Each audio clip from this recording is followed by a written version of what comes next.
जय हिंद। इस वीडियो में हम पढ़ेंगे ट्रांसफार्मर की संरचना, जो कि क्लास 12 बोर्ड एग्जाम में ये प्रतिवर्ष पूछी जाती है। तो सबसे पहले हम इसके डायग्राम को देख लेते हैं।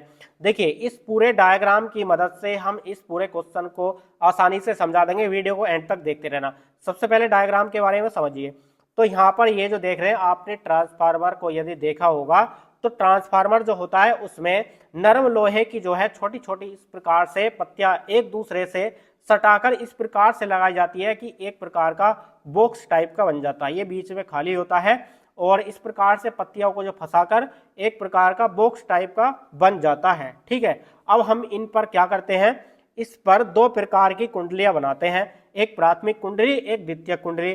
प्राथमिक कुंडली जो बनाई जाती है ये मोटे तार को लपेटकर कम फेरों में बनाई जाती है, और जो द्वितीयक कुंडली जो बनाई जाती है ये पतले तार को लपेटकर अधिक फेरों वाली बनाई जाती है। ठीक है, और उसके बाद जो प्राथमिक कुंडली होती है यहाँ से इनपुट जो है भेजा जाता है प्राथमिक कुंडली से, यानी कि प्राथमिक कुंडली से जब हम प्रत्यवर्ती धारा देंगे तो द्वितीय कुंडली में इसका जो मान होगा, यानी कि जो विभव का मान होगा, या तो अधिक किया जाएगा या कम किया जाएगा। दो प्रकार के ट्रांसफार्मर होते हैं, यहाँ पर आप देख सकते हैं उच्चाई ट्रांसफार्मर और अपचाई ट्रांसफार्मर। ये ट्रांसफार्मर पर डिपेंड करता है कि हमें विभव के मान को उच्च करना है या निम्न करना है। ठीक है, तो देखिए इस प्रकार से ट्रांसफार्मर हेडिंग लिखकर लिखेंगे इसमें। ट्रांसफार्मर एक ऐसा विद्युत का यंत्र है, यानी कि जो ट्रांसफार्मर है ना, ये जो है एक ऐसा विद्युत का यंत्र है जिससे प्रत्यवर्ती धारा के विभव को कम अथवा अधिक किया जाता है।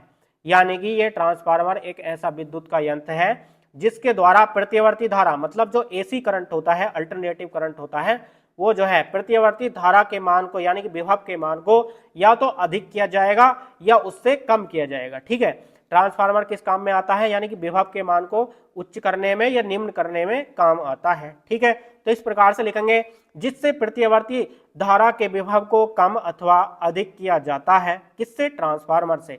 ट्रांसफार्मर केवल प्रत्यवर्ती धारा के विभव को ही परिवर्तित करने के काम आता है, यानी कि जो ट्रांसफार्मर होता है ये केवल प्रत्यवर्ती धारा, जो एसी करंट होती है, एसी करंट को केवल कम या अधिक करने के काम आता है। जो डीसी करंट होती है उसके काम में नहीं आता, यानी कि जो बैटरी की करंट होती है दिष्ट धारा, उसको परिवर्तित करने के काम नहीं आता। आगे लिखेंगे कि दिष्ट धारा को नहीं, यानी कि ये जो है केवल प्रत्यवर्ती धारा के विभव को ही परिवर्तित करने के काम आता है, दिष्ट धारा को नहीं, यानी कि जो डीसी करंट को नहीं।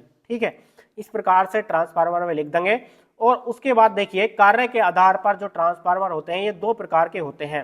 तो देखिए, उच्चाई ट्रांसफार्मर के द्वारा जो कम विभव वाली धारा होगी, यानी कि कम विभव वाली धारा को जो है उच्च करने के काम आएगा उच्चाई ट्रांसफार्मर, और अपचाई ट्रांसफार्मर जो उच्च विभव वाली धारा होगी उसको कम करने में काम आएगा। ठीक है, जैसे कि उच्चाई ट्रांसफार्मर जो होता है ये जो है घरों में लगाया जाता है स्टेबलाइजर के रूप में। ठीक है, तो देखिए इसके द्वारा कम विभव वाली प्रत्यवर्ती धारा को उच्च विभव वाली धारा में बदला जाता है, यानी कि जो घरों में स्टेबलाइजर होता है उसके द्वारा हम वोल्टेज बढ़ाते हैं। ठीक है, यानी कि कम विभव वाली धारा आएगी और उसको हम उच्च विभव वाली धारा में परिवर्तित कर लेंगे। ठीक है, तो उच्चाई ट्रांसफार्मर समझ गए, यानी कि इसके द्वारा कम विभव वाली प्रत्यवर्ती धारा को उच्च विभव वाली धारा में बदला जाता है। और नेक्स्ट है अपचाई ट्रांसफार्मर।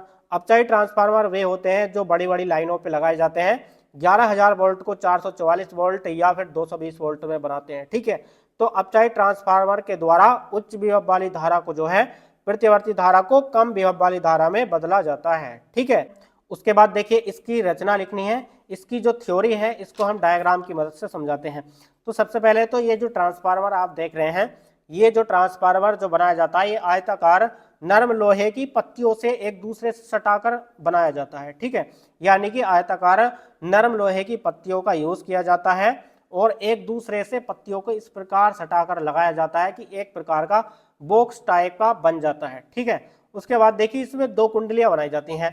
प्राथमिक कुंडली जो बनाई जाती है इसमें मोटे तार को लपेटकर कम फेरों वाली बनाई जाती है, और जो द्वितीय कुंडली बनाई जाती है ये बारीक तार को लपेटकर अधिक फेरों वाली बनाई जाती है। ठीक है, इस प्रकार से ही थ्योरी में लिखना है, ज्यादा कुछ नहीं है, कि इसमें नरम लोहे की आयताकार मुड़ी हुई पत्तियां एक दूसरे से पटलित क्रोड के रूप में मिलाकर बनाई जाती हैं। ठीक है, यानी कि इसमें नरम लोहे की आयताकार मुड़ी हुई पत्तियां एक पटलित क्रोड के रूप में होती हैं। इसमें तांबे के तार को लपेटकर दो कुंडलियां बनाई जाती हैं, प्राथमिक कुंडली, द्वितीय कुंडली। जैसा कि हमने अभी बताया कि प्राथमिक कुंडली मोटे तार को लपेटकर कम फेरों वाली बनाई जाती है। यहाँ पर डायग्राम में देख सकते हैं, ये जो प्राथमिक कुंडली है इसमें जो है मोटे तार को यूज में लिया जाता है, ठीक है, यानी कि मोटे तार को कम फेरों वाली बनाई जाती है। मोटा तार होगा तो कम फेरों में ही काम चल जाएगा, ठीक है। यानी कि जो प्राथमिक कुंडली होती है मोटे तार को लपेटकर कम फेरों वाली बनाई जाती है, और द्वितीय कुंडली पतले तार को लपेटकर अधिक फेरों वाली बनाई जाती है। यानी कि पतला तार होगा तो फेरों की संख्या अधिक लगानी होगी, ठीक है।